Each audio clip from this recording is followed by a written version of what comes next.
Entitled Contents of the Gita Summarized, text number 51. Om Namo Bhagavate Vasudevaya.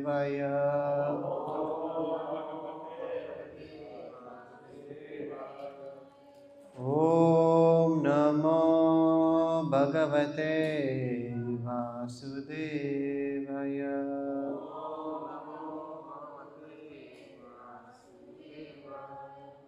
Om Namo Bhagavate Vasudevaya.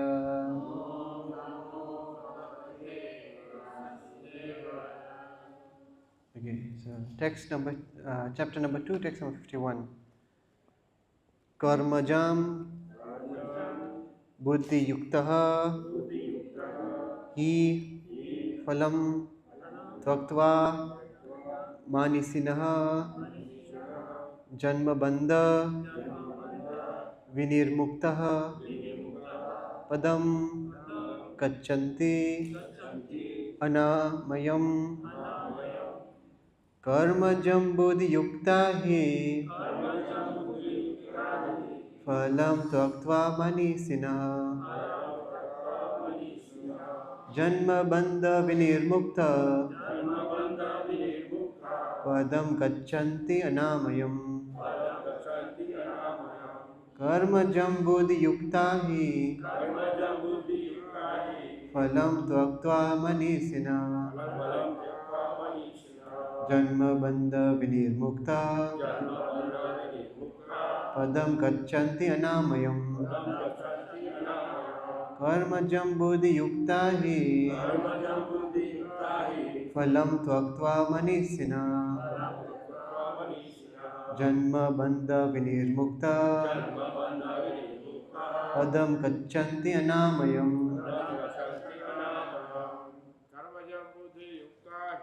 karmajam buddhi yukta hi phalam tvaktva manisina janma bandha vinirmukta padam gachanti anamayam karmajam buddhi yukta hi phalam tvaktva manisina janma bandha vinirmukta padam gachanti anamayam karmajam buddhi yukta hi phalam tvaktva manisina janma bandha vinirmukta padam gachanti anamayam karmajam buddhi yukta hi phalam tvaktva manisina janma bandha vinirmukta padam gachanti anamayam karmajam buddhi yukta hi phalam tvaktva manisina janma bandha vinirmukta padam gachanti anamayam karmajam buddhi yukta hi phalam tvaktva manisina janma bandha vinirmukta padam gachanti anamayam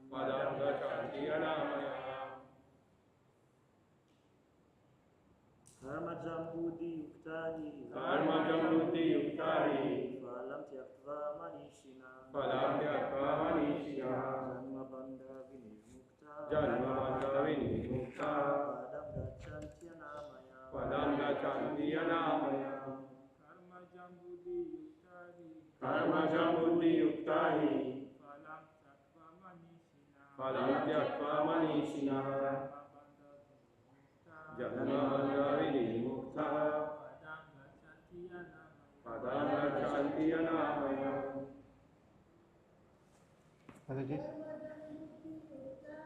karmajam buddhi yukta hi phalam tvaktva manisina Janma bandha vinirmukta Janti anamayam Karma jambudhi yukta hi Phalam tvaktva vanisina Janma bandha vinirmukta Padam gachanti anamayam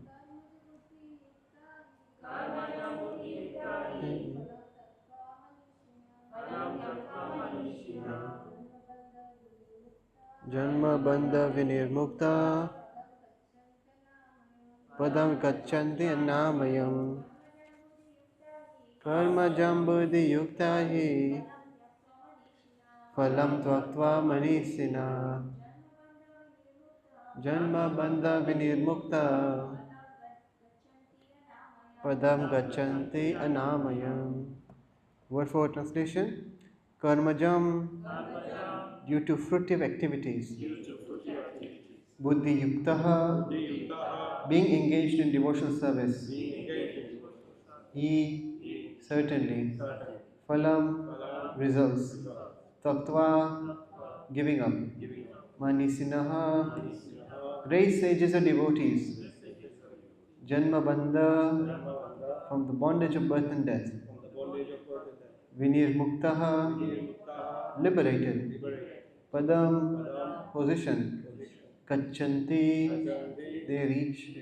Anamayam, without miseries.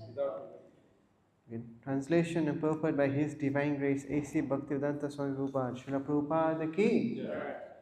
Translation: by thus engaging in devotional service to the Lord, great sages or devotees free themselves from the results of work in the material world. In this way, they become free from the cycle of birth and death and attain the state beyond all miseries by going back to Godhead.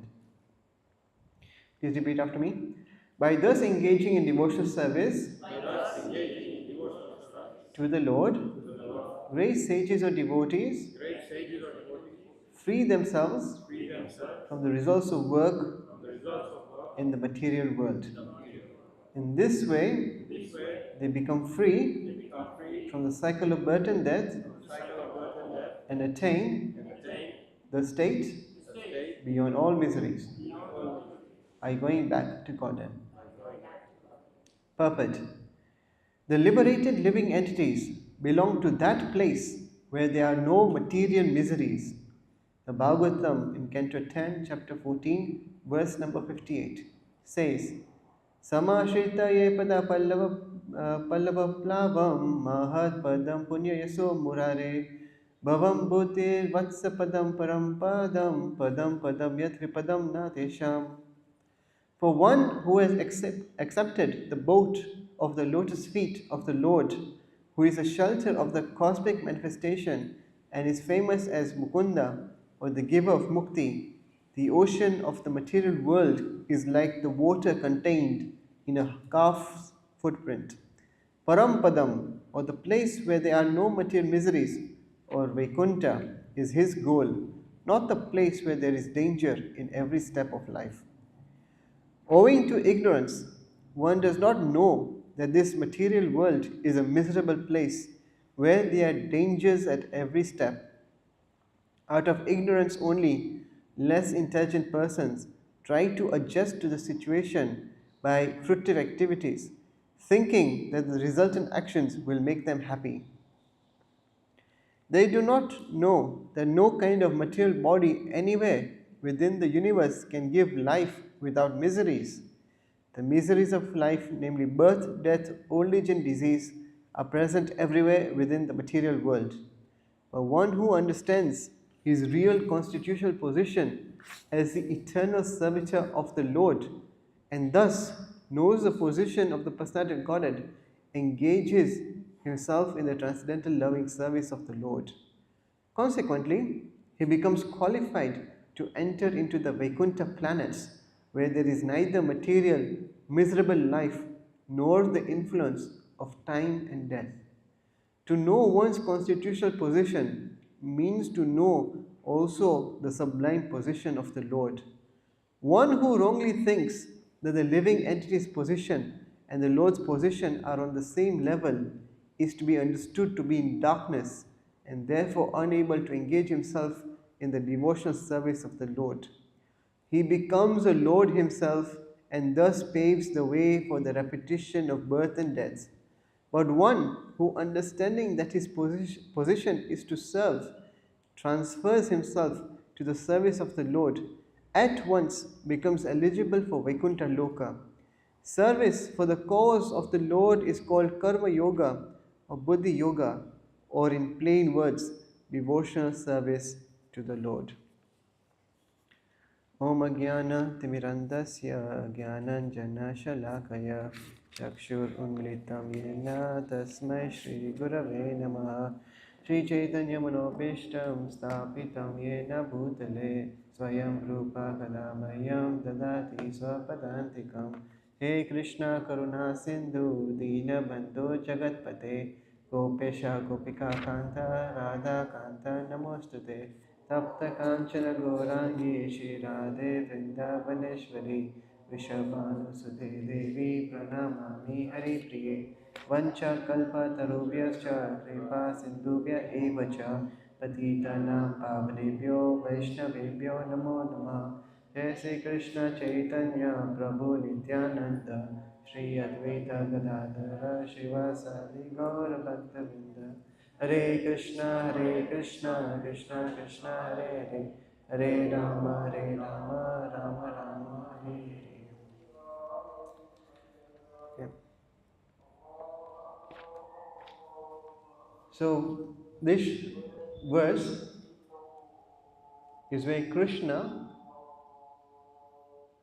brings about a very important concept that he is not yet brought about in the Gita thus far. And that concept is that one of Padam Gachanti Anamayam. Okay? That if you do detached work or work in Buddhi Yoga, then what is the fruit? What is the fruit of that?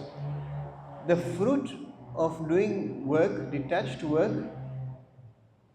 and offering that work to Krishna is that you become free from this place of samsara, the place of repeated birth and death.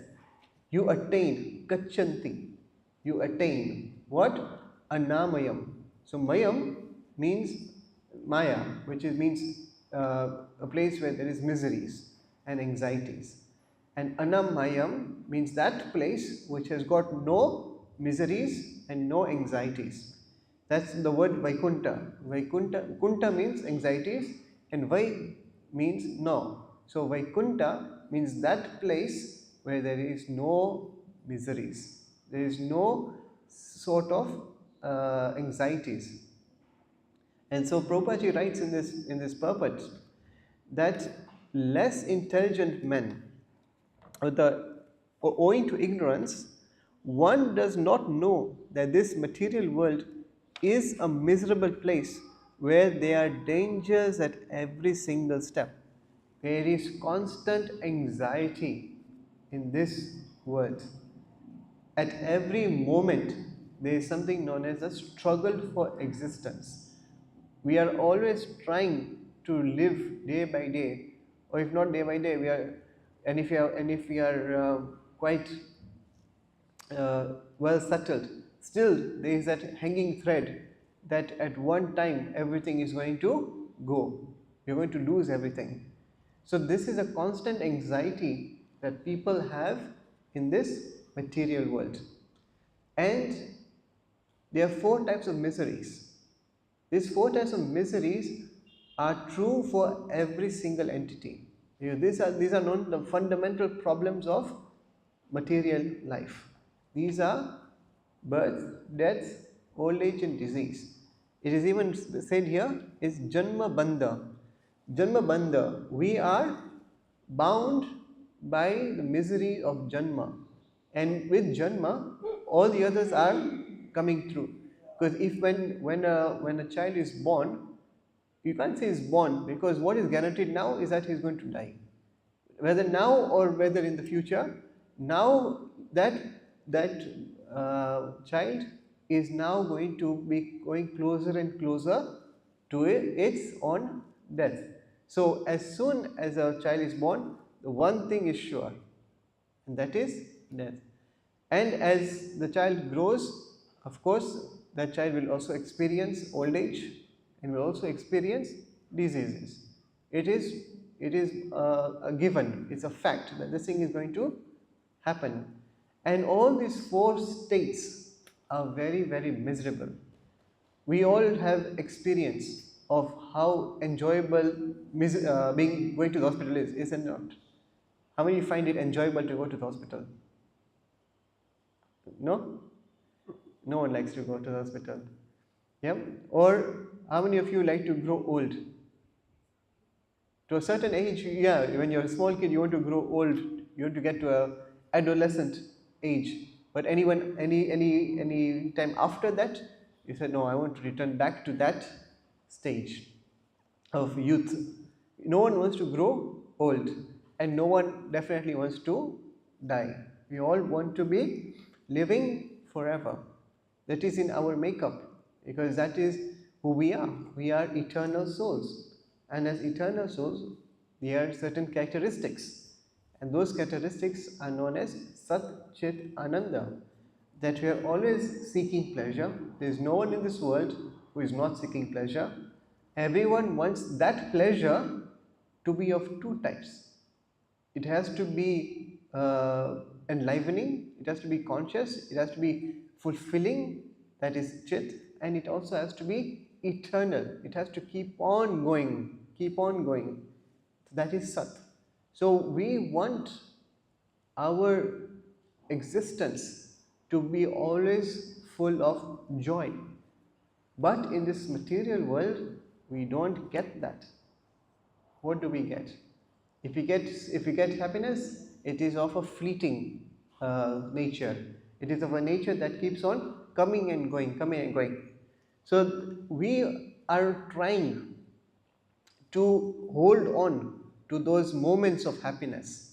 And sometimes we can get a bit of happiness in this world when we do certain works. So we are thinking, the people who are in ignorance, they think that if I keep on doing more and more fruitive activities, the more and more I will get to enjoy.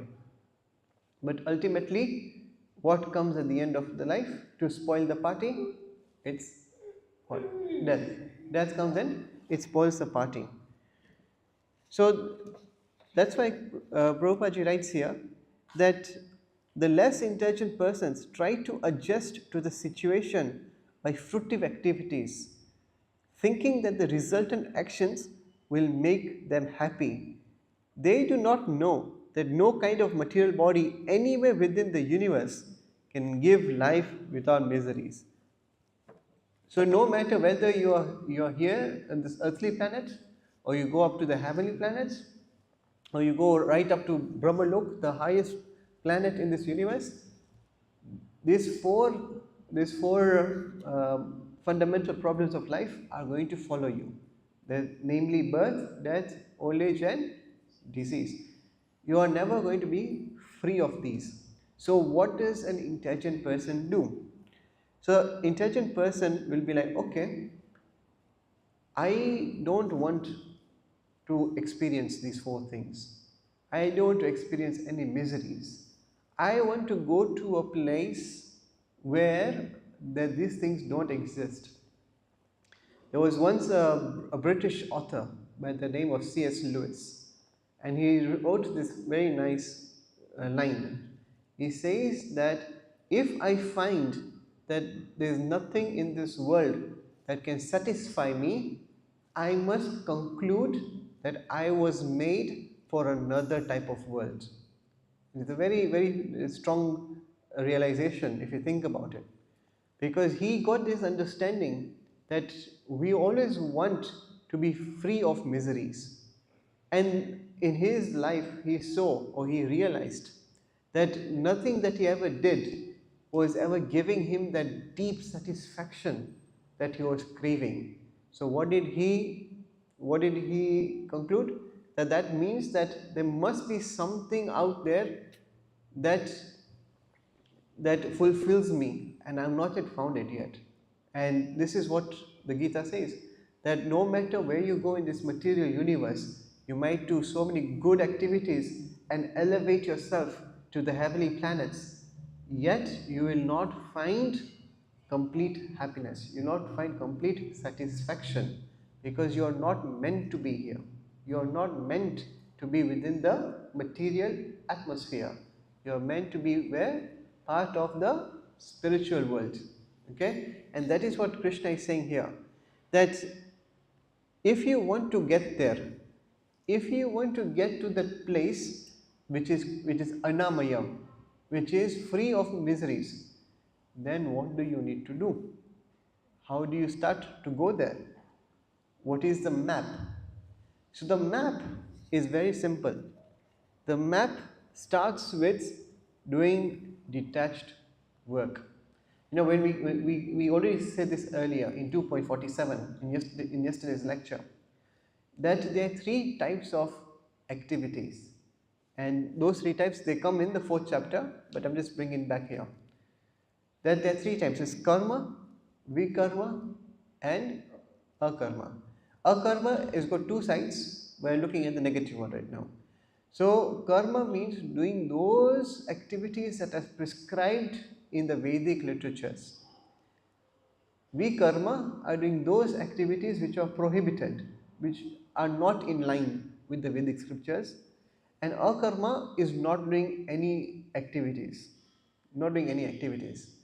Within these, Krishna has already explained that either doing akarma, which is not doing any activities, or doing vikarma, doing activities which are prohibited in the Vedic scriptures, they are sinful. So already that is out. What is then left is karma. Now karma, it can be both. It can become binding or it can become non-binding. What does it depend upon? How can we classify whether a karma is binding or it's not binding? We said this yesterday, if anyone remembers. So we said that karma is binding if it is done for the self. When you're attached to the fruit of that activity, then you are supposed to enjoy or suffer the results of that fruit. But if you do that activity as a duty, dispassionate duty, then you are not going to be subjected to either enjoying or suffering that result of that activity.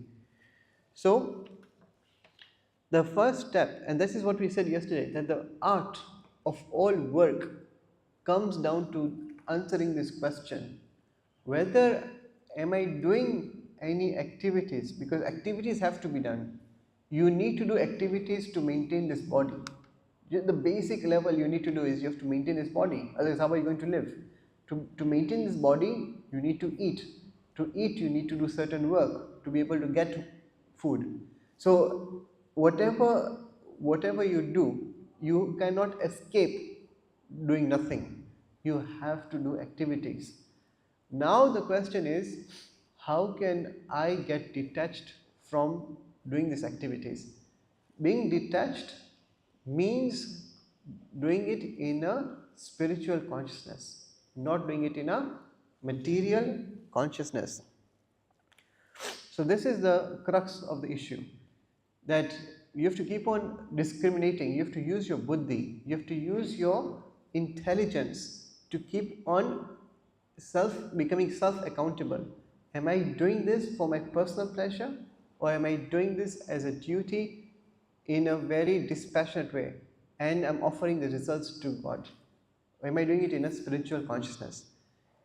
And initially, to build this determination and discrimination, you need the help of a guru. That's what we had discussed yesterday. The guru will give you the keys of the real art of working in this world yet remaining unentangled. Yes?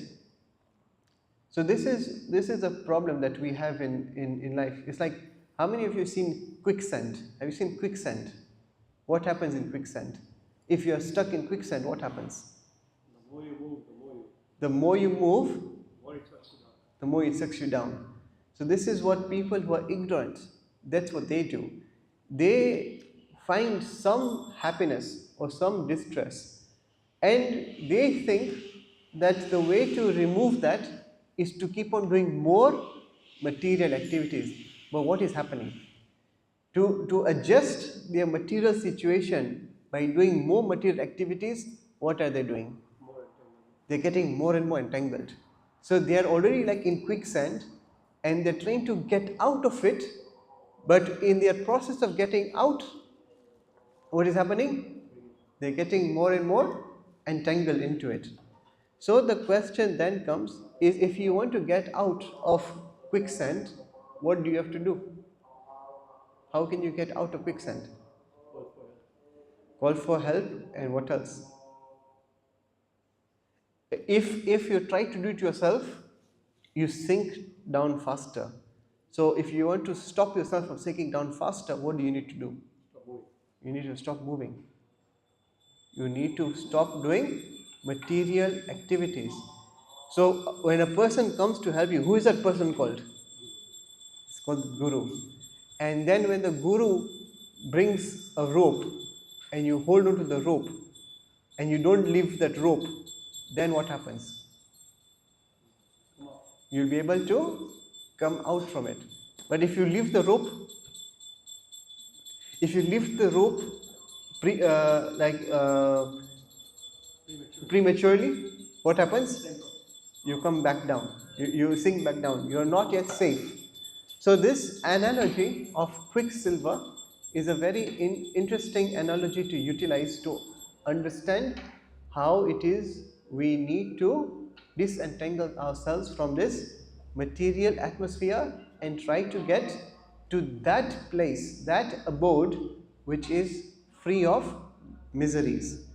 Now Krishna will say this in the later verses, especially in 15th chapter, verse number 6. What does Krishna say? Here right now he's saying Padam Gachanti Anamayam. He's saying you get to that eternal abode which is free from miseries. And then in 15:6, what does he say? That abode is mine.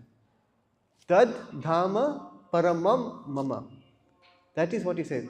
Right now, Krishna is not mentioning that because he's just introducing a concept. But at the end of the Gita, he will say that that place that I'm telling you to aim for, and where all the great sages and devotees are aiming to get to, that is my place.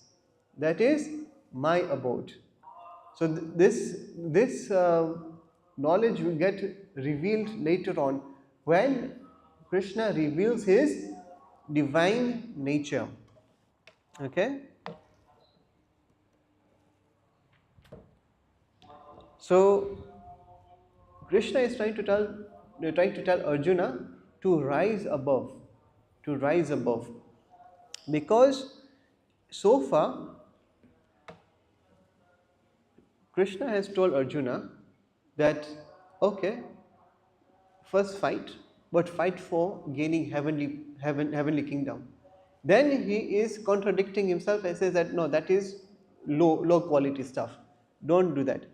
Go higher, go higher.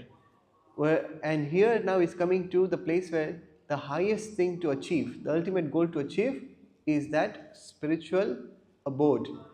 So first he was telling him to do dharma, and in that time most Kshatriyas, they were trying to do dharma so that they could get artha, so they could enjoy kama, and then finally after many time or a long time, then they will start to think about, okay, let's go for moksha. Okay, let's go for moksha.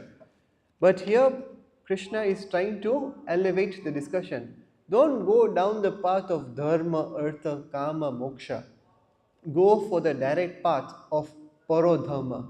go for the direct path of Parodharma. Paradharma. That means the spiritual dharma. Okay? And because that, when you follow Paradharma, that will give you supreme happiness, and that can only be done through devotional service. If you go to the Bhagavatam in 1.2.6, this is what it says: Sa vai param pumsam paro dharma yatto bhaktir adokshaje ahituki apratihata yayatma suprasidati. The last line, yayatma suprasidati, that this parodharma, which is bhakti, it is going to give you supreme happiness to the soul. The soul will be supremely happy through this parodharma of doing bhakti. Okay? Why?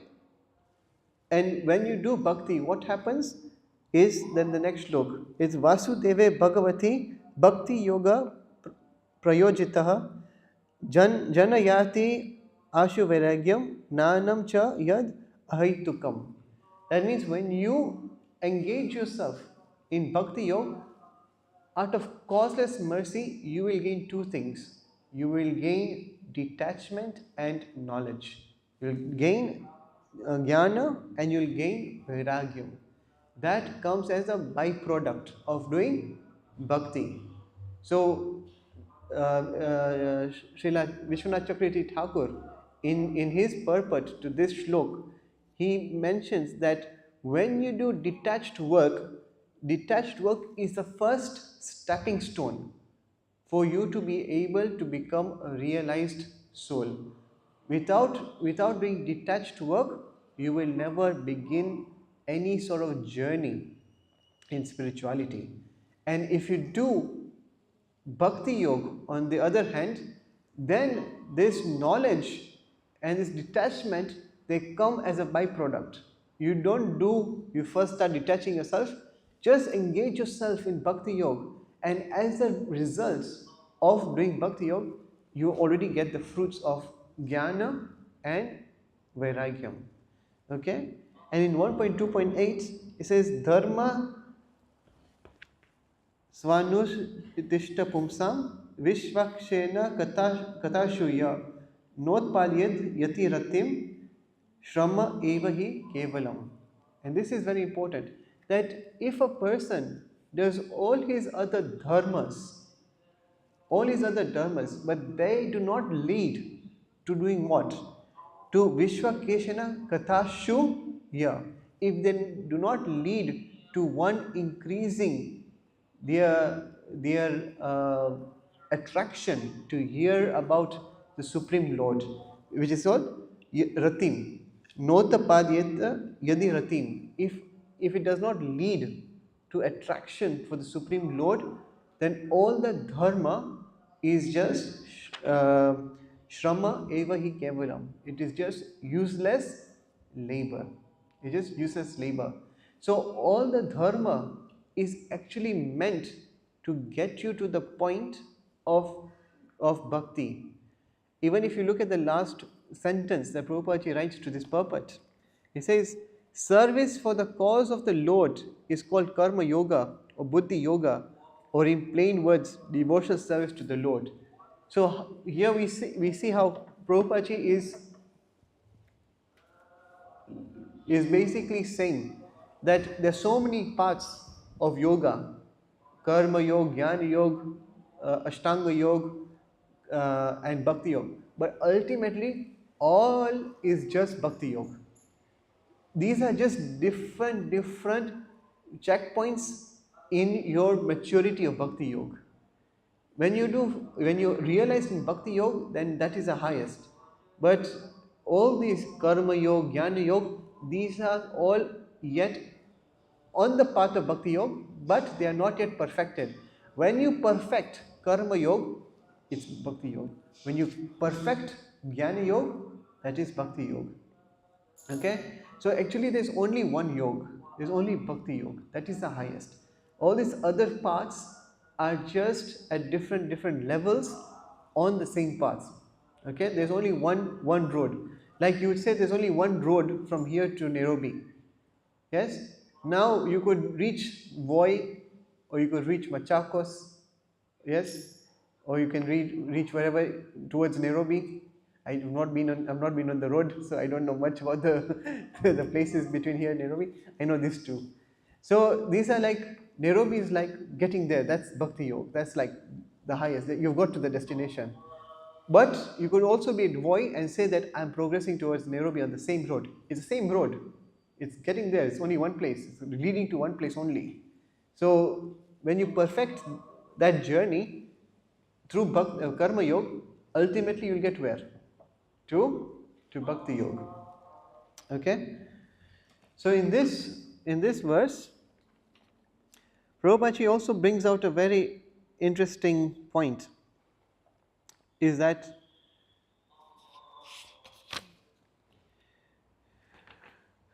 but one who understands his real constitutional position as the eternal servant of the Lord and thus knows the position of the personality of Godhead engages himself in the transcendental loving service of the Lord. So these things go hand in hand. If you want to understand your constitutional position as the eternal service of the Lord, then automatically you already know what is the position of the personality of Godhead. And if you know the position of the personality of Godhead, then automatically you also know what is your position as a your constitutional position as an eternal servitor. It goes hand in hand. You cannot realize one and not the other. How is this possible? Okay, let's understand this. So, if and actually Prabhupada writes later on, is that one who wrongly thinks that the living entity's position and the Lord's position are on the same level is to be understood to be in darkness and therefore unable to engage himself in the devotional service of the Lord.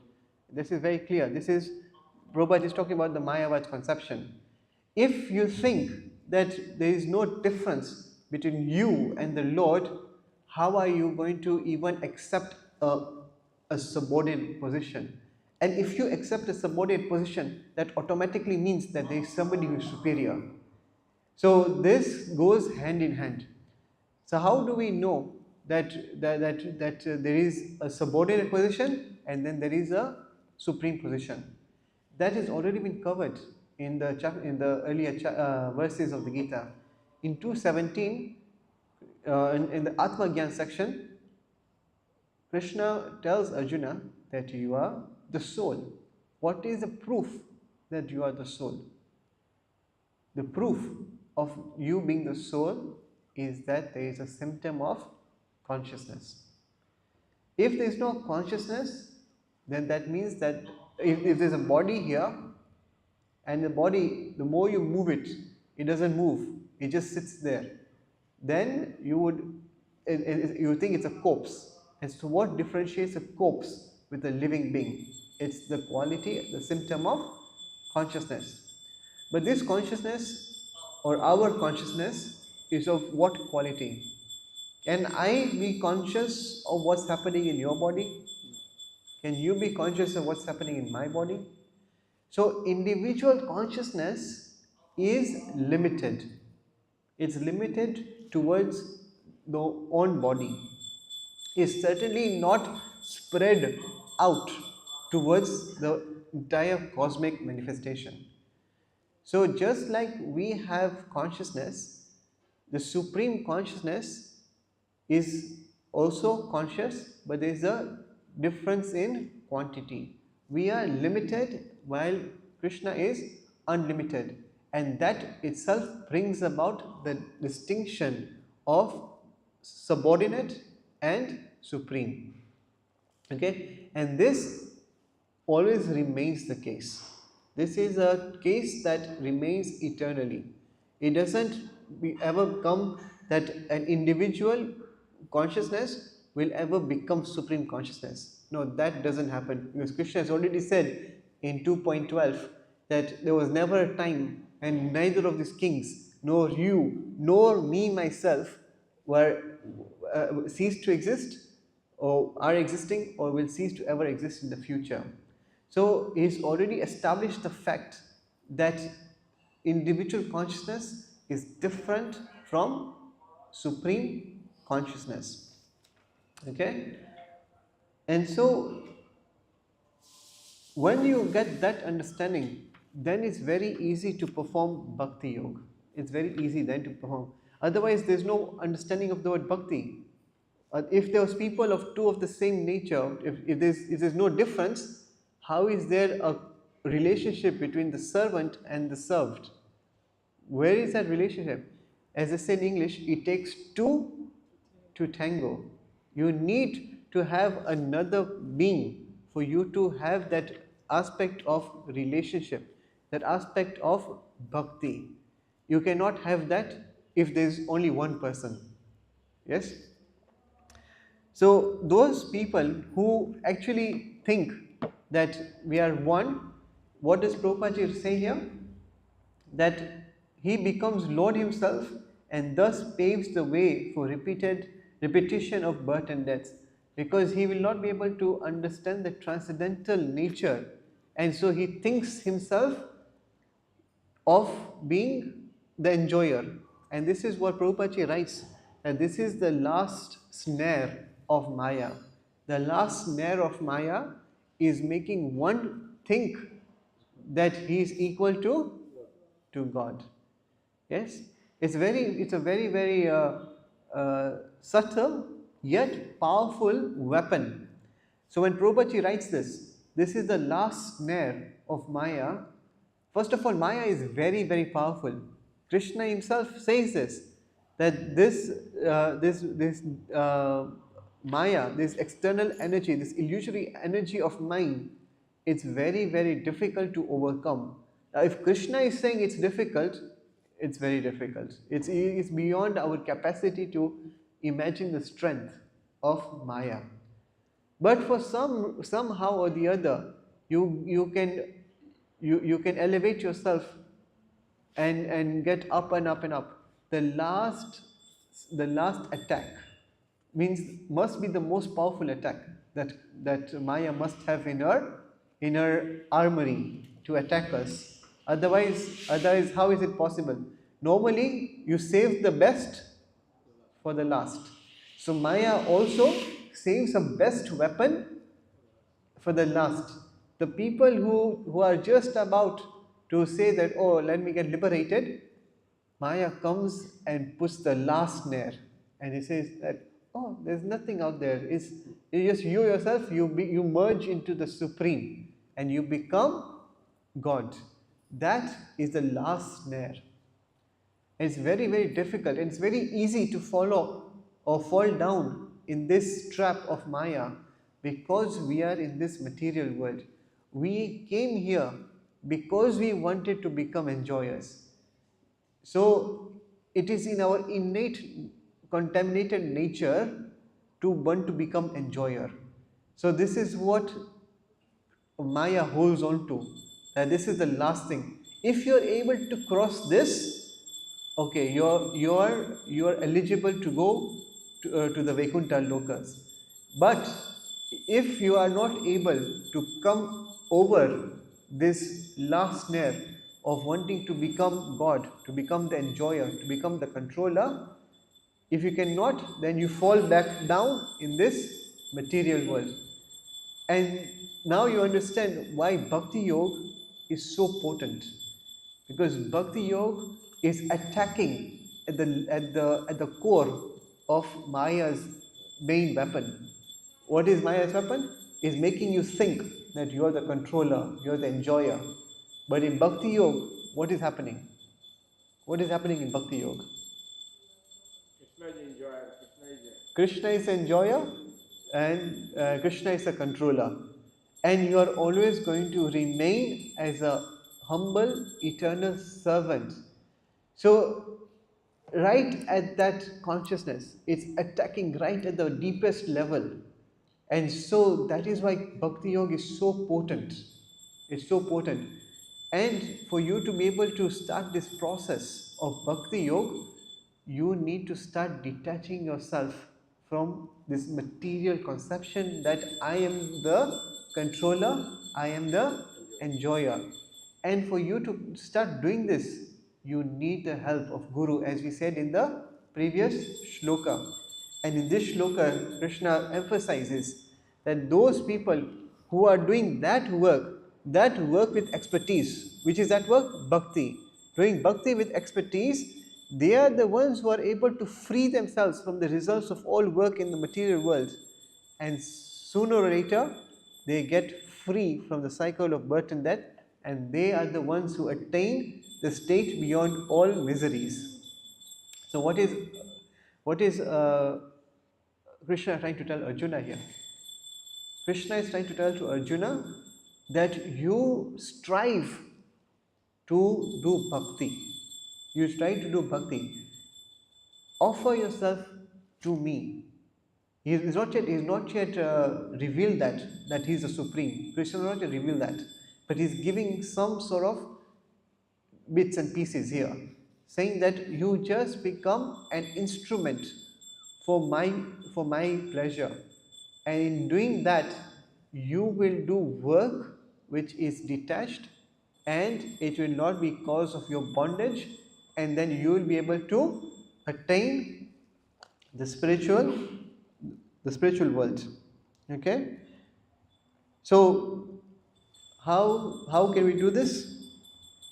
Is we need to first of all understand the principles of bhakti, and we can only learn that through the instructions of Krishna.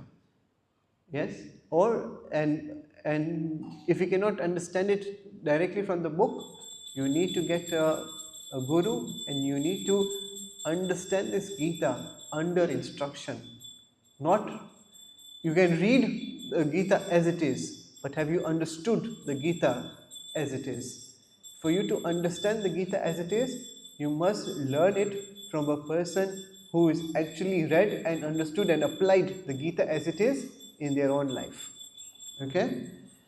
And Krishna says that is the process. He says in the 4th chapter that this knowledge came down through a disciplic succession. So it's imperative for you to seek out a bona fide representative of Krishna in disciplic succession. Right? So that's all there is in this shlok. Anyone has any comments? Any questions? Yes, bro. So it's a question that's not completely related to this, but it is in some way. So when you mentioned that one road, karma yoga, jnana yoga, buddhi yoga, bhakti yoga. Now there is karma kand, which is at below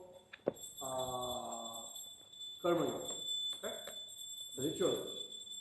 Now, on one side, we are hearing that this is jugglery of words, flowery words, and it's a trap. On the other side, there is also the fact that Vyasdev has written the Veds. So he's also written the Karma Kand section.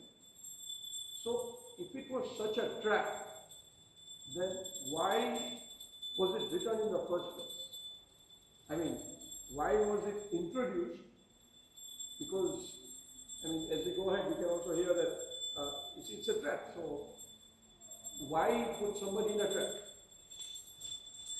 Okay, I'll counter question you. Can we send everyone to university straight away? Why? Not qualified. You're not qualified. So, to get everyone qualified to go to university level, what do you need? Okay, study. How? Go through school. You need to go to school. You need to first go to kindergarten. Yes. Right. You need to learn your ABCDs.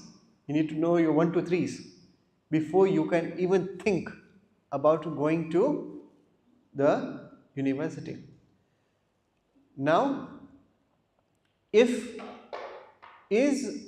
going to school the end all of life? No. What was the purpose of school?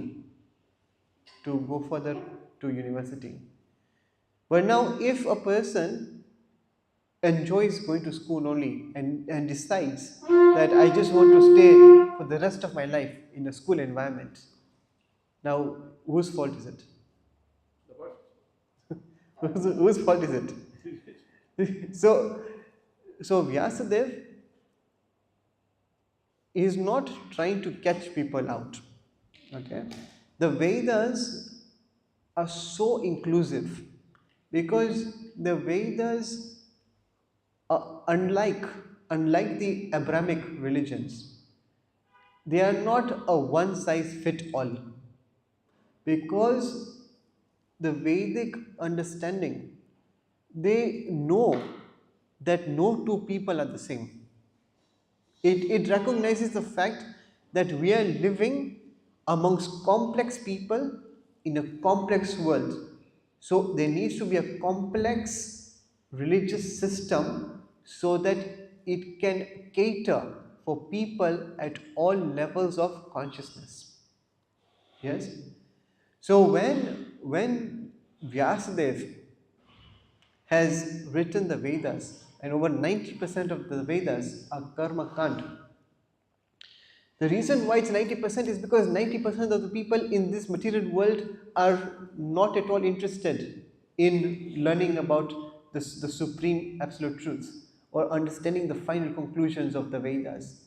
So he has to write this entire huge magnus of karma kand to get people to do that, so they elevate their, so they elevate their consciousness so that they are able to understand the final part of it, so that they are able to understand the final part of it.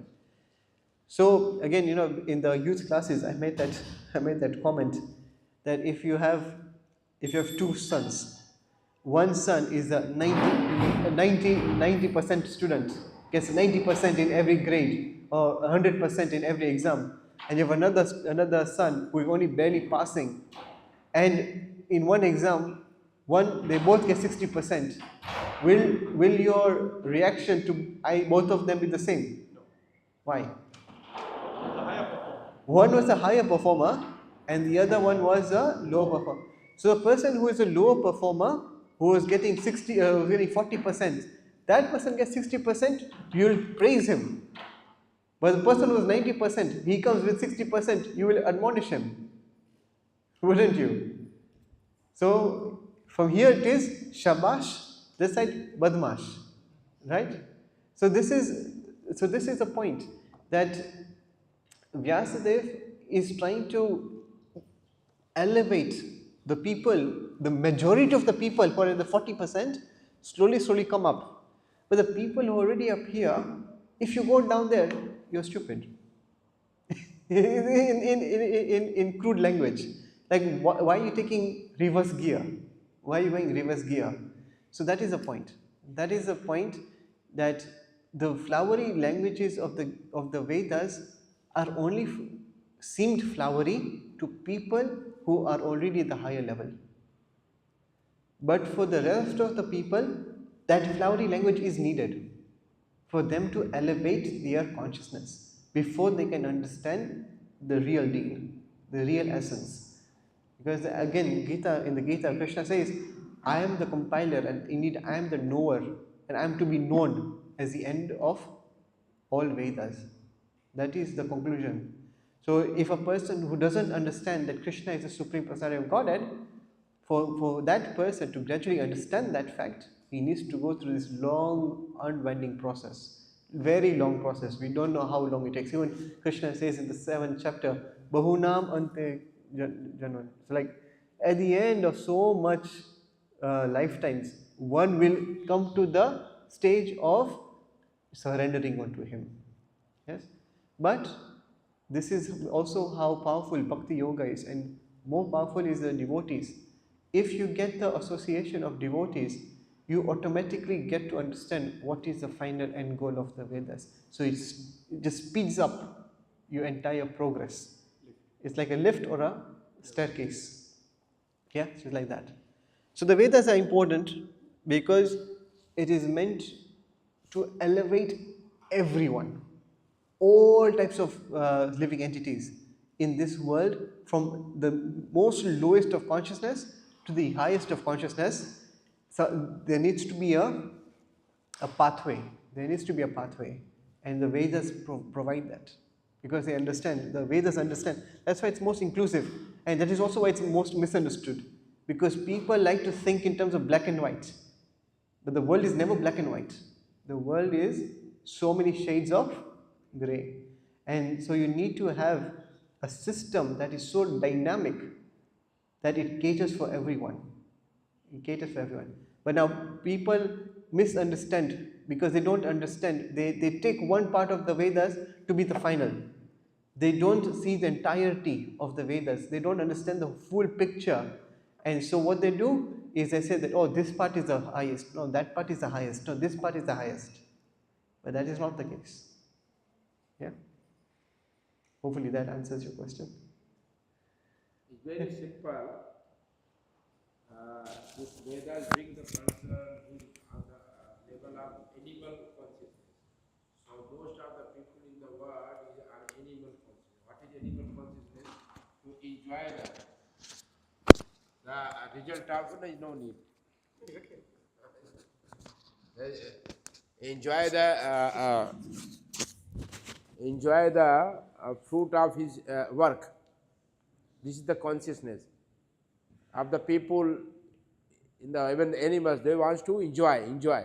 So everyone wants to enjoy the fruit of his work. So to bring them from that consciousness to, if you want to enjoy, to regulate them, so you must offer to someone. That is sacrifice. That is called karma kanda. That is bring on the ladder from animal, from the to bring them on the ladder, which is progressive towards spiritual journey. So that is, so most of the people everywhere in this world are in that spirit of enjoyment, but without any they are want to be enjoyed. That is a lord overing nature. So the karma kanda brings the person to, you are not only enjoyer. Before enjoyer, you must offer. There is a above you, there somebody is there to bring them, to regulate them. That is the main purpose. That's why 96% in the Veda is a karma kanda of foreign languages, to attract them. How they attract? They need some enjoyment. So this is the way to enjoy, to bring them. Eventually he comes to the understanding that there is something higher. And who that higher is, then he Then is there is a supreme higher. There also. This is the progressive way.